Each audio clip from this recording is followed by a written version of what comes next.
ఎలా వేయాలో చూద్దాం. ముందుగా మన అరచేతిని తీసుకొని దగ్గరికి పెట్టేసి మన చూపుడు వేలిని మన బొటన వేలితో కలపాలి.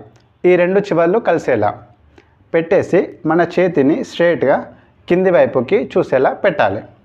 అదేవిధంగా ఎడమ చేతిని ఇలా రెండు పెట్టగానే మనం ఎప్పుడైతే పద్మాసనం వేసుకున్నామో వెంటనే మన వెన్నుపూస అనేది నిటారుగా అయిపోతుంది. మన మెడలు కూడా స్ట్రైట్గా అయిపోతాయి. ఈ విధంగా మనం అయిన తర్వాత చిన్నని కొంచెం పైకి పెట్టుకొని కళ్ళు మూసుకొని ధ్యానంలోకి వెళ్ళాలి.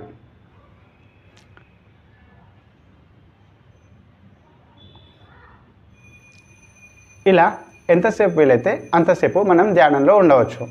కానీ పద్మాసనంలో ఎవరికైనా పెయిన్స్ కానీ ఉంటే వారు అర్ధ పద్మాసనం వేసుకొని కూడా సాధన చేయవచ్చు. అందులో ఎలాంటి ప్రాబ్లం లేదు. స్వస్తి.